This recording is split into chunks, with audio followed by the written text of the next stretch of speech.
You said you had a really tough audition process during when you did Pretty Woman. Well, it wasn't tough. I had one audition meeting with Gary Marshall, and he he said, "It's good. You could do it. It's good. It's good, do you think?" Which is good feedback, but Great.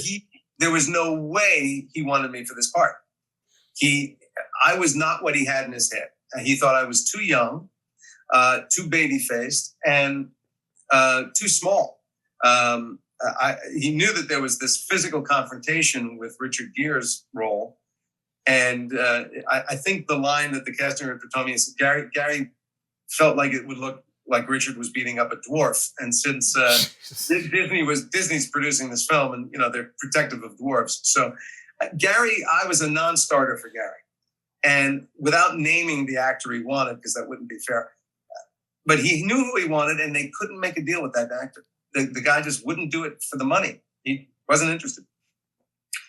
And now the movie was shooting, and that role has to start, and they don't have anybody. And the casting director, a woman named Diane Crittenden, loved me for this role. She kept bringing me up, and Gary would get angrier and angrier to the point where he said, if you say his name again, I'm going to fire you,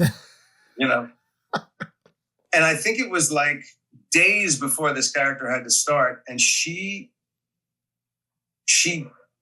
somehow got Richard Gere to agree to have me go to his office. And she brought a video camera, and our height difference, was not nothing. So they put phone books on the floor, and I stood on the phone books to sort of approximate Richard's height a little more. And we played one scene that she shot. And then Richard took that tape to Gary, threw it on his desk, and went, "This is the guy." And it was under those circumstances that I walked into Pretty Woman with a director that was not crazy to have me there. But then at the end of our first day, he went, "I was wrong. It's the best we could have." And so he did a complete 180. So Richard Gere stuck up for you and fought for you. He did. Richard, I mean, because of Diane Crittenden and Richard Gere, that movie happened for me. Without both of them, it would not have happened. And how long did you have to prepare for that role? A day. I mean, I think we made that tape on a Wednesday or Thursday, and I had to. I think I started shooting on Monday or Tuesday. And how pumped were you? You're doing a movie with Richard Gere. Was this this is one of the biggest things you're doing right now? Yeah, of course. First of all, it's a movie. I mean, it's like I had done a movie, but it was not big deal. This was a movie, and I think I would have been on cloud nine, except A, it was happening so fast, and B, I knew this director he's not behind me. He's not happy I'm here. And Pretty Woman was a movie. Richard, when I got in the makeup trailer on the first day, Richard had been shooting for a couple of weeks. And he said, "Get ready, because I don't know what movie we're making here." And I said, "What do you mean?" He said, "You'll see. You'll see." So, I mean, it's a famous story now, but Pretty Woman on paper was a much more serious film. They didn't end up together at the end. The depiction of life as a street prostitute was a little more realistic. It didn't have a lot of its charms.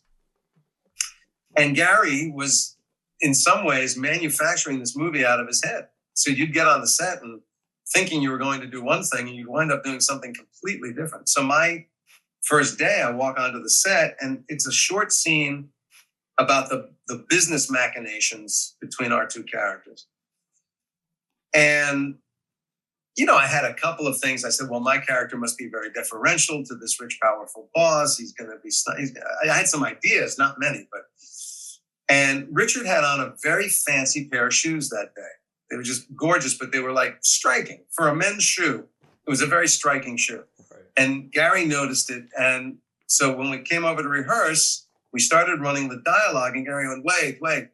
When Richard comes in, talk about his shoes.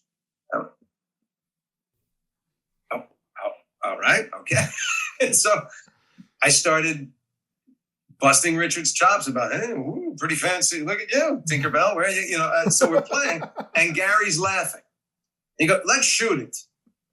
So we shoot maybe one line from the script and a bunch of gobbledygook about shoes. And Gary goes, cut, good, let's move on. What? And I go, well, wait a minute, what about the other lines? And he goes, shoes are good. And I look at Richard, and Richard goes, that's what I'm talking about. So oh my God. When we wrapped Pretty Woman, we all had a great time, but we thought, this will never see the light of day. There's no movie, there's no story, there's nothing here. And Gary had it all. We just couldn't see the forest for the trees.